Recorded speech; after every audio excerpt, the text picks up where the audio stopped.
Hello.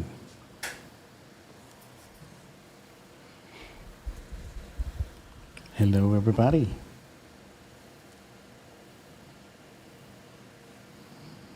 Let's check that we are, in fact, streaming.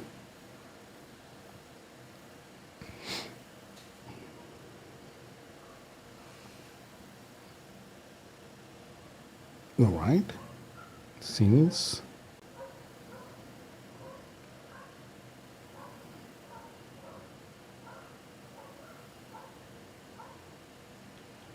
Yeah, we are. All right. All right, very good. Right, let's see if someone joins. And after someone joins, we are going to start today's tutorial. That is going to be our plan. And to record something that later on we can convert into a good tutorial. That is what is going to be our goal for today. All right, let's wait a little bit. Hey, Franco, how are you?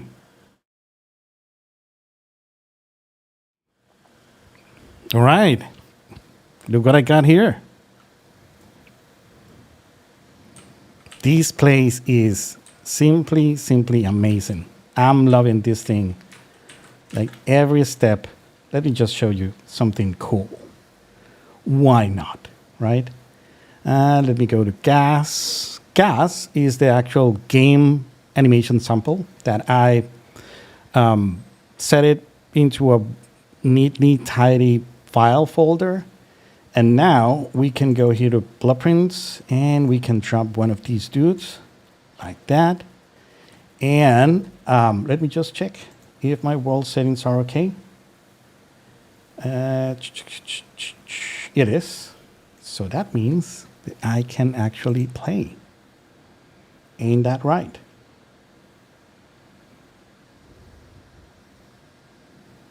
And there we go. It's a little bit funny. All right. Oh, I know what I did wrong. Give me just a second.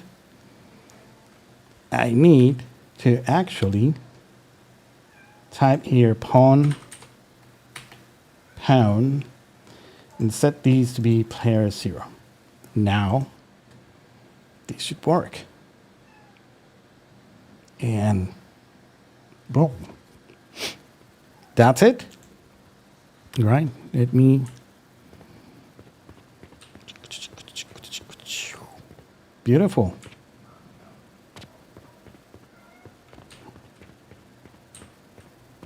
All right, this thing, maybe, let me just do the next thing because this might be too much for my poor machine. So I'm going to run these at high and just the texture on cinematics. Yep. Yeah, now it's a lot better for the actual frame rate. Not only that, I will also Shift F1, game animation, and give me my contest. Yep. Let's go. Oh, you can do it? All right. That's it.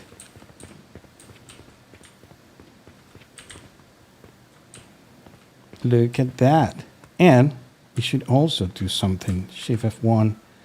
Let's go to defaults. Let's select our character. She is this one. And now we should actually search for decals and set it not to receive decals. All right. That is going to be best. And lastly, select anything else, whatever. That is good. All right, look at that. You can actually travel inside the actual dark ruins. Look at that. We can actually use these, that's it. Yeah, look at that.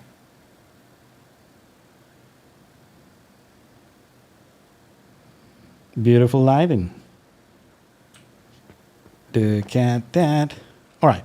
Now don't laugh because the actual stairs, like all the stairs, someone actually made this playable, in some degree, where they actually set up these, boxes for collision instead of using the actual stairs, and they are very funky. Like as soon as you start, running through stairs, you're gonna see the actual feet doing weird stuff. Look at that. Now we can sprint. And yep, there is something there. Up. All right. Collisions might not be the best. Look at that. Let's look this way. Take a picture.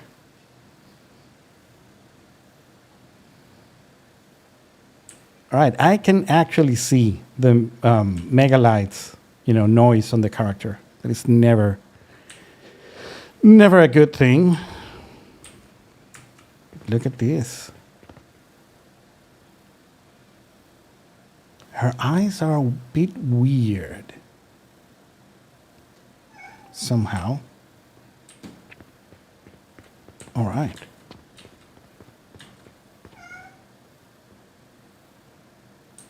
Awesome.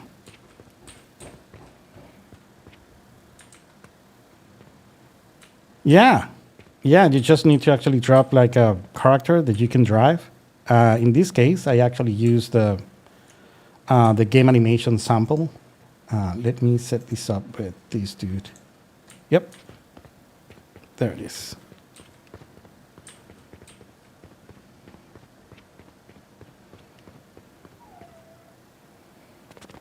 Oh, look at him. Yep. Those collisions are not the best. All right, get out of there.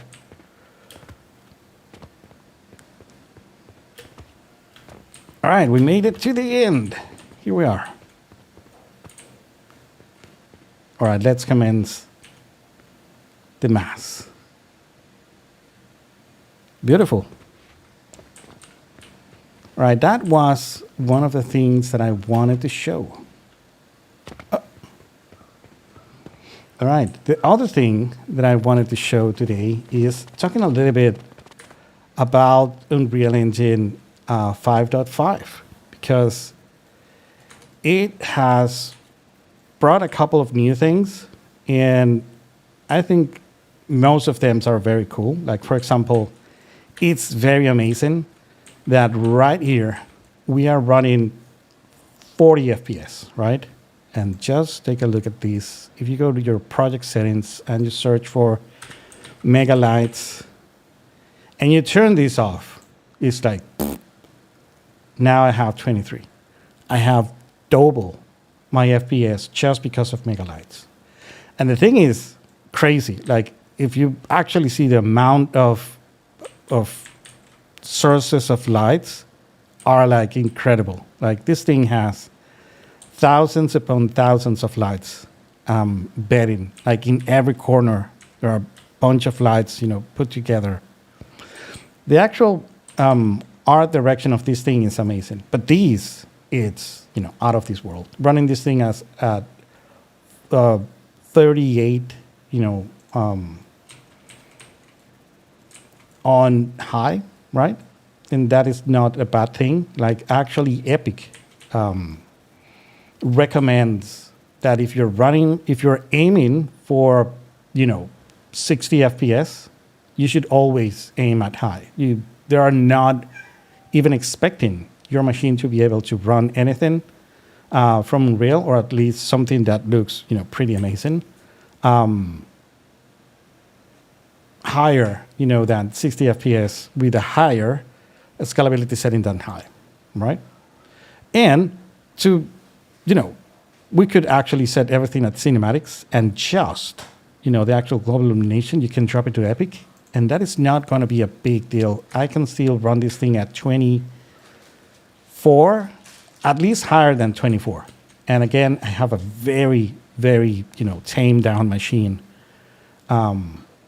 with a 3060 and not even the TI, the normal 3060. So yeah, it's very cool, and now if I actually dare to turn off Mega Lights, you're gonna see that this thing drops like to 5 FPS. Like it's that good. Like it's like dark magic for sure. All right. So the other thing that I wanted to, and this is going to be today's tutorial, and hopefully I'm going to start recording maybe just, all right, let's see if I can record and stream at the same time. I think I can. All right, and I'm going to come here and, all right, let's start today's tutorial. It's going to be a very short tutorial. It's just a silly thing that we discovered a couple of months ago with the actual Seneca group in which I'm teaching the virtual art department class for Pixamondo and Seneca Polytechnics. So we actually discovered something very weird. And let me show you what that is.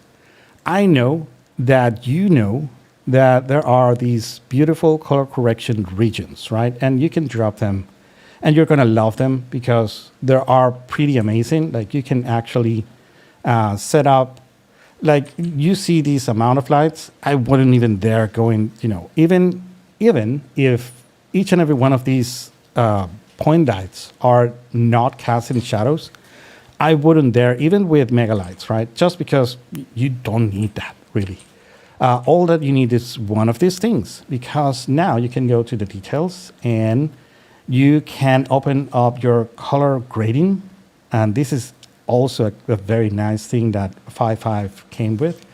And now you have this thing right here. It's a color correction suite where you can play with everything color correction wise. And it will be there for each and everything that can actually change the color on your scene. In this case, our color correction region, of course. And you can actually change the color of, whatever, right? The nice thing about this, and you can see that you can actually fake a point light right here. And this is for free. Or you would think that this thing is for free. Because what this really is an actual post-processing material. So this happens after everything is rendered, then, the actual GPU will drop these there using, the many G buffers that the third renderer offers. But this is actually for free. Now, is it though? And that was the thing that we actually discovered. We were like, these things should be for free because there are post-processing volumes, but what would happen if I take a bunch of these, right? Let's put them right next to each other. Maybe this is not going to be a nice idea. Let me actually do another thing that is not that. I'm just going to open these and reset my gamma, and I'm just going to change the temperature. Yeah, let's set it like that, because that way it's not going to glow. All right, now I'm going to set up like a bunch of these, right? And at some point, you would realize that, yeah, your FPS are going to start tanking. And you're going to be left wondering, like, what the hell is happening? Like, these things should be, for free. Well, let's take a look. Let's go here and let's go to our optimization view modes and see shader complexity. Now, everything is going to look pretty awful because all the shaders here in these actual scene are very complex. But you're going to see that, the actual post-processing, the color correction regions are not helping at all. Like you can actually see that if you keep on creating more and more of these, if I keep on, duplicating those, yep, it's going to turn like really, really bad really fast. And I was like, this is impossible. I know for sure that this is very widely utilized in ICVFX. And ICVFX is one of those places where you need everything to be as optimal as possible. And I was like, what is the secret? Well, I set upon and actually checking how this thing works. And someone got me an actual tip, like actually take a look at the material. And I was like, all right, let me actually go there. So if you go to engine and, you should have the show C++ classes, engine content, and plugin content if you want to see this. And now you must search for color correct. And you're gonna get like this material, right? You can actually Control B to it, and you're gonna see that it's inside the actual color correct regions, is in the actual plugins folder. And here you're gonna have like icons. You're gonna see, there's nothing much there, but the actual material. Let's open it up and let's check it out. Well, what we have here? Someone, Epic, actually set this material as a translucent material with 0 value. This makes no sense. No sense at all. This should not be like this. This should actually be an actual masked material, right? Let's actually reconnect this now to the actual opacity mask instead of the opacity. And let's save it. And crash. Amazing. All right. You can expect one of those in each session, so don't you worry. This time it should work. I remember last night I was practicing and I got the same crash at the same moment. So they are reproducible, which is, well, maybe not the most awful, crash that you can have if you can actually reproduce it. All right. So let's try it one more time.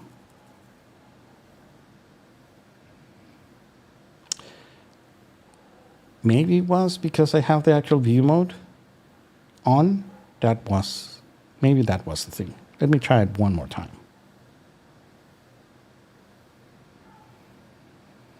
And here we go. Maybe it's because this scene is like very complex. Let me actually, jump out of that place. Good. All right. That is good. Now, let's try it one more time. Let's open the actual color correct region material and turn it into, instead of a translucent, a masked. And let's connect these to the opacity mask and let's save. Now it's saved. Now let's test this. Let's actually come here and create one of those color correct regions, put it there. And you should not even, change anything here. It should, just by being there and being an actual translucent material, is going to ruin your stuff, even if you're not doing anything. But in this case, just because I'm going to actually change a little bit the temperature. And let's create a bunch of those, right? In fact, let me actually jump right into our, here on our shader complexity. And that's it. No more issues. You can actually have infinite of these, one upon each other. And they are for free. They are completely for free. And let's get back here. Yep. That's it. You can have as many of those as you want, and they're going to cost nothing, right? In fact, you can see that there are tons of those. I can actually pack them into one folder and turn it on and off. And they cost a little bit. I'm running 70, and with, how many of those? 40 of those. I actually lose like 10 FPS, but, imagine having all of these in actual lights, yeah? And another thing that is really cool about these, let me just show you. And you might want to try these because, let me drop. In fact, now that I fix it, let me go back to my scene. And you're going to see that the actual per actor color correction is now fixed, because I don't know if maybe I'm thinking that this is normal and it is just in this particular scene, but you can actually drop one of these. Let me go here, color correct region. Let's put it there. Let's make it huge. Huge. And, all right. And let's actually change the temperature or something. Here it is. All right. Let's say that this is what you want, but you don't want it everywhere. You want it maybe, on some particular rock, right? So let's select this rock. Oh, sorry. Let's select the actual color correct region. And let's go down a little bit until you find the enable per actor color correction. And now you can add an array element and you can pick that particular rock. And that's it. Now I'm just color correcting that rock. This was actually possible before 5.5, but I think that if you go to your project settings and you go to your rendering, oh, hello. Yeah, they fixed it. I think that now is by default. So if we go to rendering, the thing that needed to be changed was here. The custom depth stencil pass used to be set as enabled. And for you to be able to actually use the color correction per actor, you have to change it to enable with stencil. But I think 5.5 made enable with stencil the default. So now you can actually color correct per actor without changing anything. Like now you can add another one of these, and now I can pick, this other rock, and that's it. It is just as easy.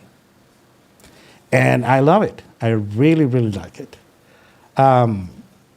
So yeah, that was one of those things that I wanted to share, because I think that color correction regions and windows are amazing, and you should actually use them everywhere. And the only thing that was actually preventing you from doing that is actually fixing that material that is translucent, and you should actually change it to be masked, because it works exactly the same. You don't need, there is no need for it to be translucent, at least as far as I know. Maybe there is some particular use, but I think I've been using it like everywhere in every possible way, and it has not failed or behave any different if you use it on mask instead of translucent.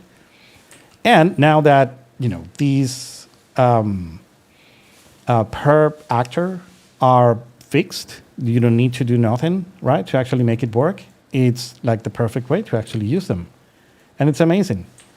I think that, hey, Happy New Year. Yeah, so we are discussing Unreal Engine 5.5. So I was actually making like a little bit of a list of all the new things, and I believe like everything that makes Unreal Engine 5, things like Nanite is almost there. Nanite has finally, with 5.5, with the addition of skeletal meshes, that can now be Nanite also. Maybe with the penalty, it is not going to be as easy, right, to render as, static mesh maybe. But that is going to be amazing, right? The only thing that is not working for Nanite so far are translucent materials. That's the only thing. I think even mask materials work with Nanite nowadays. Just translucent materials are the only thing that, is left to be fixed. And I know that it's not going to be fixed until they actually fix something with the base pass. And the thing is that the base pass, how the actual deferred render works is that it first needs to create this render pass, right? Where it needs to actually choose what should be actual render or load into memory. And that is the actual 4 coolings, right? You need to distant coolings, full stream cooling, an occlusion cooling, and then, an actual LOD cooling and everything, right? So when that happens, there is no material involved. So, but by that time, you don't know that something is actually translucent. So you make the actual base pass with the assumption that everything is opaque. Now, when you get to the actual rasterization, then when actual shaders and materials are applied, then is when Unreal Engine realized that that thing is translucent. So it needs to stop that pixel and send it back to draw so you can actually look what is behind that pixel. And then when you get that information, you go back to rasterization. And if that particular pixel is also translucent, you need to go back. So it's like the kryptonite of Unreal Engine. And that is like the last enemy to be defeated, really. I know that there is in the works base material that is going to be applied to the base pass. So it's going to be like the pre-material pass that at least will inform the base pass of what is going to be translucent. Once that is done, now the actual cooling is going to be perfect. They're going to know what is behind what. And if that thing is translucent, it should actually load whatever is behind that. And if Nanite, gets to work on that way, it's going to be perfect. Because, Nanite is just going to show the clusters that are actually visible behind whatever is translucent, and that's going to be perfect. So I think Nanite is in a good place. I think it's like the best thing that came with Unreal Engine 5, and it's the best thing now, that is working. It is by far something that everybody is using it, and you should be using it no matter what. Nowadays, we know that Unreal Engine actually is penalizing things that are not Nanite. And that's how things are. So if you have geometry on your scene and it's not Nanite, it's going to be running on the slow lane. Let's call it like that. The actual render has like a fast lane and a slow lane. The slow lane, everything that is not Nanite is, going to run, with the old, the first renderer.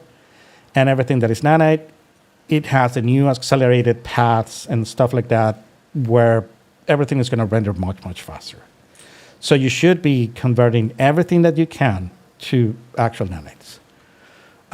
Then comes Lumen. And Lumen, I think that, for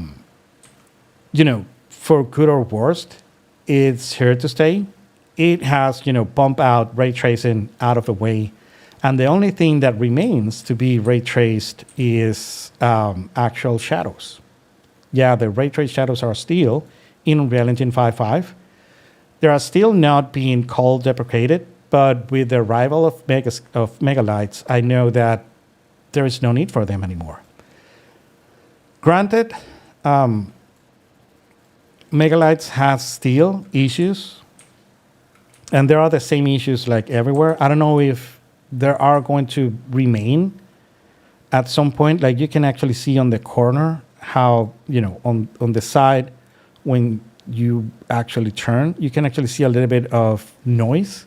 And that noise is actually, Megalights constructing some kind of, I think is some kind of cache. That's why, it looks like a little bit noisy. So if you're not, bothered by that, you can use Megalights everywhere. I think that Megalights is going to start being used more in games than in, offline renders. And people are going to prefer ray tracing without Megalights to get like the best shadow experience, right? So I'm guessing like maybe very soon we're going to be losing everything that has the name ray trace inside Unreal Engine, even though it may be still ray tracing, right? And we're going to have only two paths. It's going to be either Lumen or Path Tracer, and that's it. And now, with the new 5090 that is running Wukong in 4K with DLSS 4 at something like 200 frames per second, which is madness.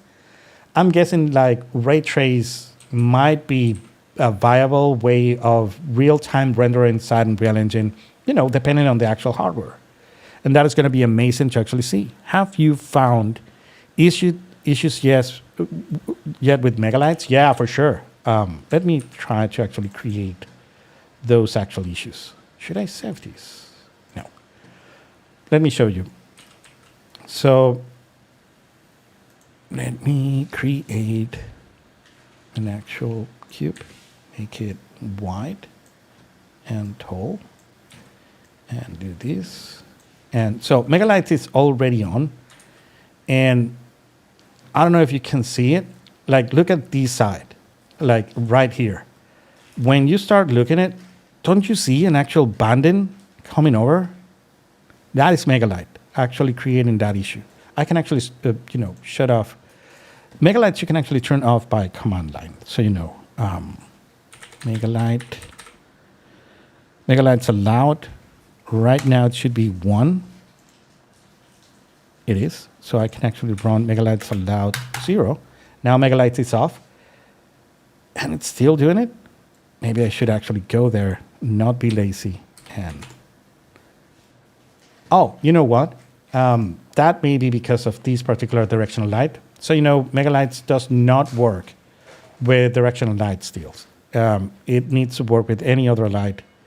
So let's actually create a point light. There it is. Now we have an actual point light. Let me make it very bright.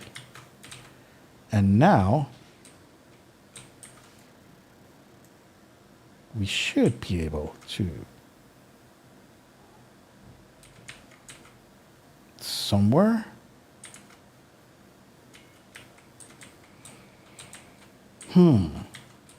Well, maybe it's because this scene is not that complex. But in complex scenes, I know, let me actually try to find an actual scene, but I know that it fails. Do I still have it? No, I actually remove it. All right, it's all right. So, what you're going to be experiencing is like noisiness at the edge while you are discovering, new places. In fact, here, you can see it on top of the actual characters. Let me actually drop a character and run around, and you're going to see that there is like noisiness on top of the characters. And if you, let's actually test it. Let me drop. All right, let's make this a little bit easier. So these,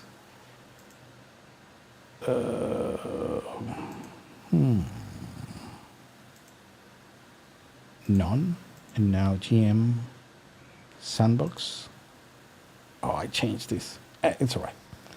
I can actually look for it. So gas, blueprints, you drop here. And now you should pawn. And you should player 0. And if I play, and boop, there it is. I should actually drop all my scalability to high. Cool. Now we're going to get a little bit more. Oh, look at that. All right. There it is. So let me actually grab another character. Like if you see the actual leather, from this character, in the leg, you can see a little bit of that noisiness. And it's going to be a little bit more noticeable. Let me actually try to get up there, like really fast. Oh, I should also just, so we know that I'm not cheating, I'm going to set decals off on her. That's it. All right. Let me deselect her. That's it. All right. Let me go up. Up, up, up. Oh, damn it. There we go. She's still receiving decals. Eh? But why? Maybe what I was seeing was decals on here? Let me try it one more time. you're not receiving decals. Maybe it needs to be in the actual mesh.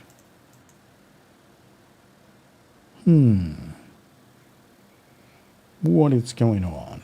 The contest? Oh, there it is. Cool. Now we're good. All right. Let me just select another thing. Let me get inside here.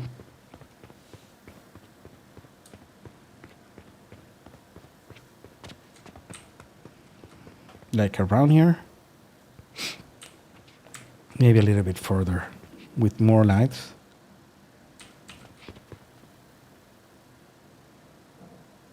I don't know. Now I don't see it. Is it Mega Lights on or off? Now it's on. Maybe they patch it. Well, don't trust me on this one, but the only thing that I have found out about Mega Lights that is not as good as using normal ray tracing shadows is that you're bound to find, let me see if I can find it here, like noise when you are discovering something. When you are uncovering some mesh that is casting shadows, you're going to find out that there is a little bit of noisiness. That is like a reconstruction of the actual edge. But in this case, it's not very noticeable. I don't know why. Let me see here if I can actually see it. Oh, look at the edge. Constructing the shadows. Let me see if that is Mega Lights. Nope. That is normal Unreal Engine crappiness.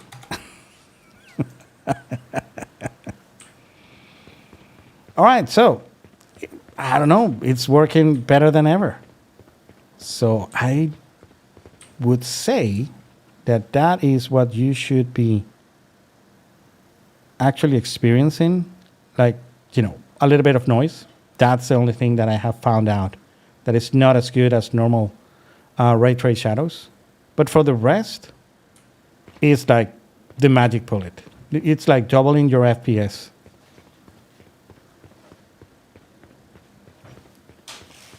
So yeah, that's it. All right, so the other thing that I was working on is actual tools. I'm loving creating new tools. And in fact, let me show you a couple of tools that I just created. This one, I actually made a video about it. So I'm going to actually turn off the global lighting on this scene. And, oh, I don't have this thing. All right, let me actually turn it on because this is really worth to actually check it out. So to actually use the tools that you can create with the scriptable tools, you need to have the scriptable tool plugin turned on. So let's go to plugins and let's search for scriptable. Here it is. And it's the scriptable tools editor mode. That's the only thing that you need. Scriptable extension, no, I don't think that we need this one. So let me restart. And yeah, save. All right. So meanwhile, I want to actually invite you to, let me actually copy this. Oh, you know what? Tomorrow, I think around this time, we're going to have an actual informational meeting about the virtual production art department content creation program that was created by Pixamondo and Seneca Polytechnics with Joe Rush and me. I am the one, I'm the actual designing, designed? All right, I'm going to be the actual instructor for these. I'm always the instructor for these curves. And let me actually paste these here. I think, if I'm not mistaken, no, that's not what I think it is. All right, let me actually delete all these. Give me just a second. let me go back here, and I can actually check for the Zoom link, all right? So the only thing that you need to do is actually go to this Zoom link, and you can register yourself for tomorrow's. It's going to be like a short informational Zoom where you can designate it. Yeah, that's the one. Where you can actually ask all the different questions that you might have about our course. And it is a wonderful, really, really good course. I think this is the pinnacle of my teaching abilities. Like everything that we created for this thing is amazing. We're going to be running a couple of the projects that were created by other students. This is going to be the fourth time that we're running this. So, we're actually giving this course privately inside with Pixomondo clients, and they're loving it. Everybody's really happy with everything that is in this thing. It is really a work of love, and it comes with a surprise. The first thing is that you're going to get an actual university, polytechnics in this case, batch, all right, of completion of the 3 micro credentials that are available. And it's 6 to 7 p.m. tomorrow, all right? Here is the actual register. Let me actually copy this and paste it here also, if you want to actually check all the information here. But it doesn't stop there, because now Pixomondo and Seneca College, or what we call the actual Virtual Production Academy, was certified as authorized Unreal Engine Training Center. And you're not only going to get these badges from the Polytechnic, but you're also going to have the digital certifications of completion from Epic Games, which is wonderful, right? So you're going to have a double whammy certification for completing this thing. For all of you who are up north, so this thing is also, where is it? It is OSPRA. What is the actual name of it?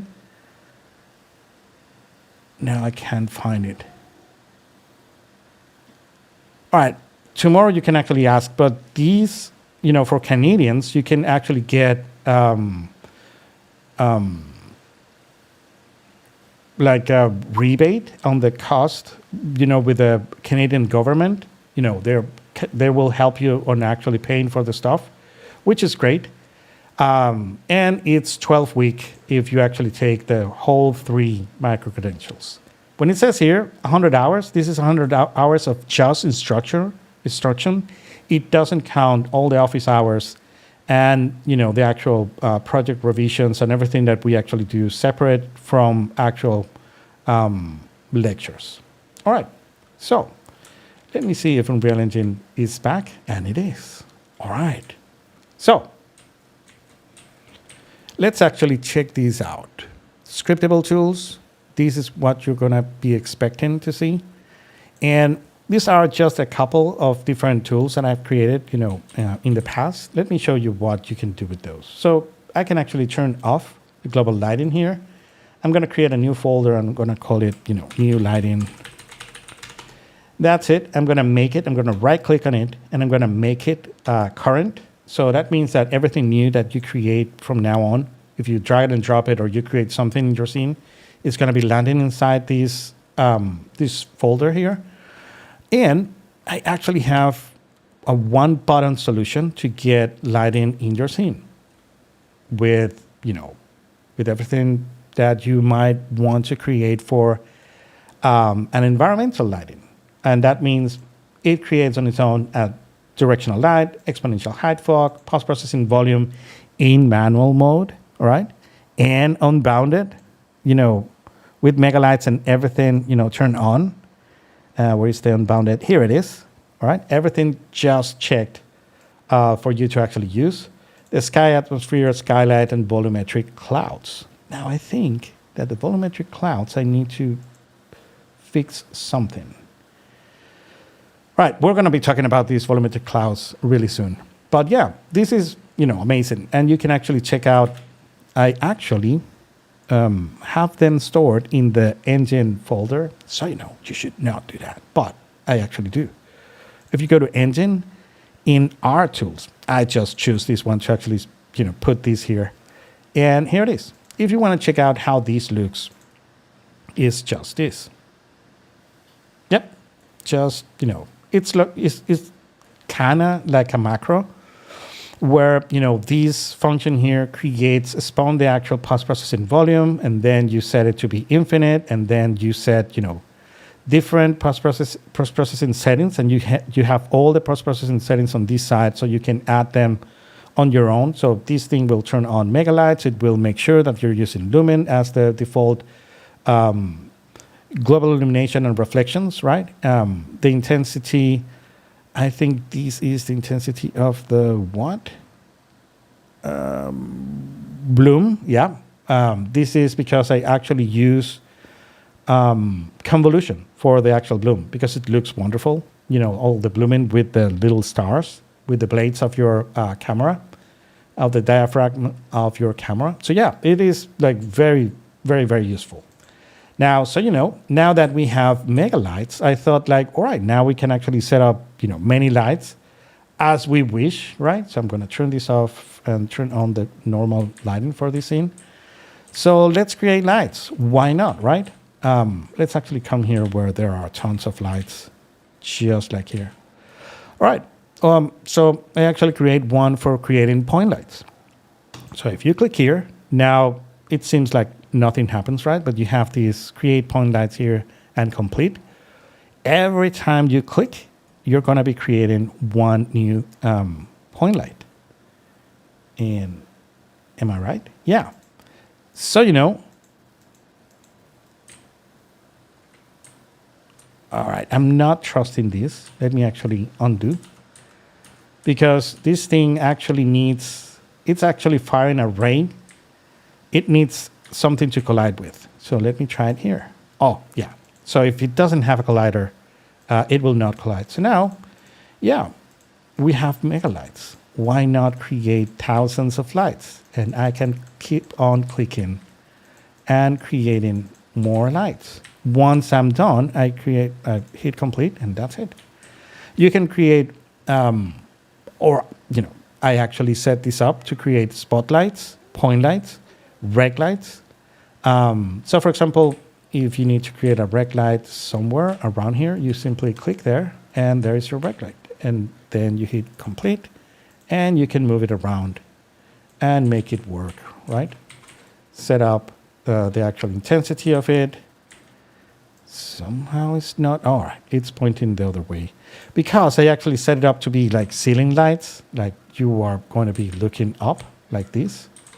And you want to actually go to your rec light, and you click here, and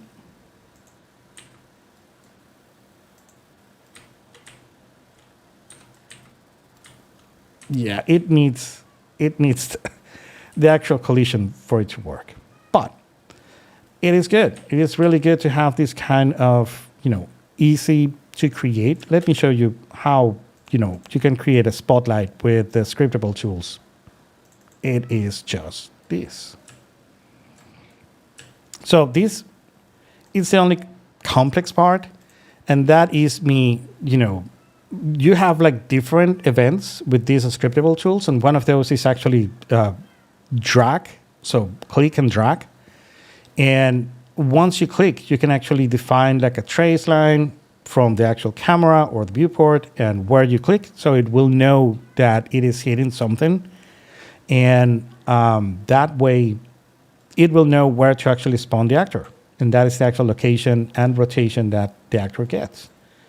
And from there on, you can actually, set up, I actually changed the intensity unit to lumens because in 5.5 steel candelas is the actual default light unit, and it's horrible.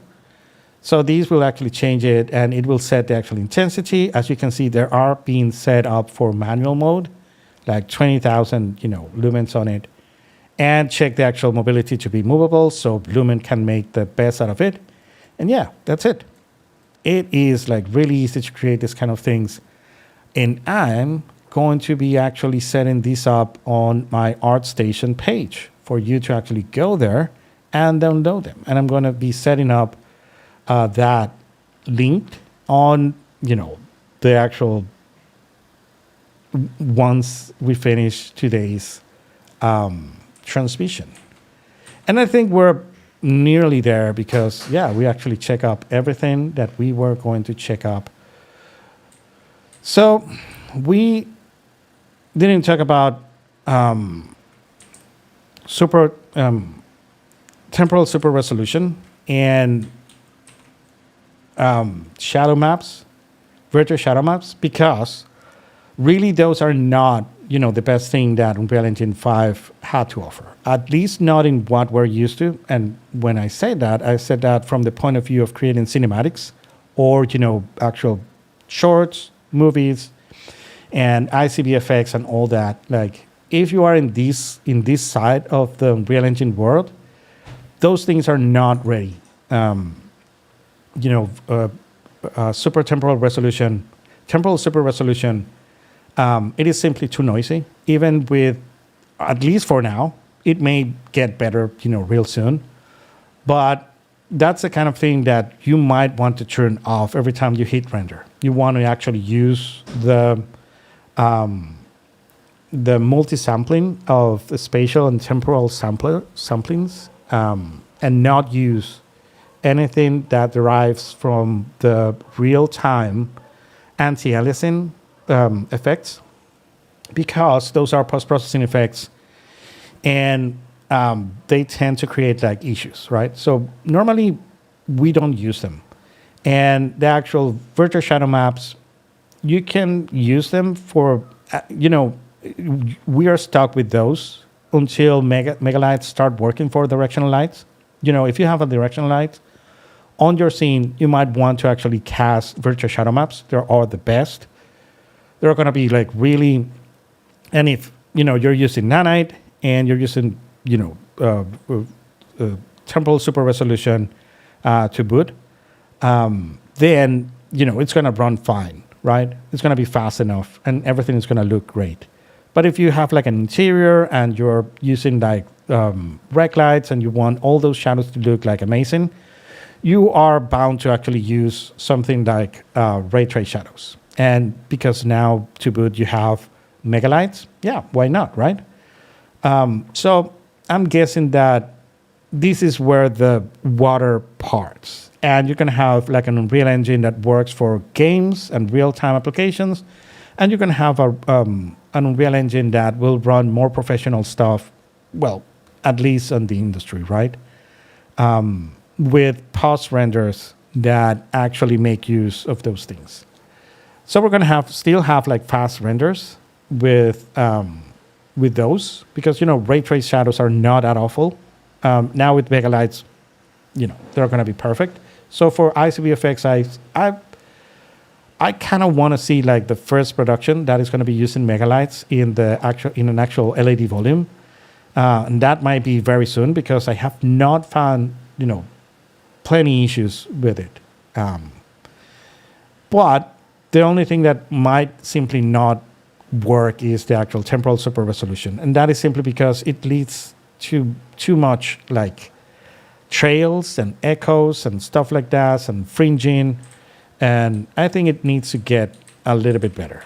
And with the history resolution and many things that have come with 5.5, it's working better than ever, but still it's one of those things. And maybe the actual anti-aliasing is not that bad, but because you're using it to create other effects like motion blur and depth of fields, those are the ones that suffer the most. And that is something that cannot be fixed.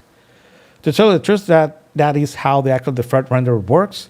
What you don't see, you don't render. So you're not going to render what is behind something. And if that something is really close to the camera and you need to create a very good depth of field, you're not going to get the information of what is behind that thing that is near to the camera, and that leads to Unreal Engine guessing. And every time Unreal Engine guesses, it does, a big doo-doo on your depth of fields. And the same works with motion blur. Everything that comes from the side of the fulcrum of the camera, or something that is occluded and then crosses something that occludes it, it simply doesn't have enough information.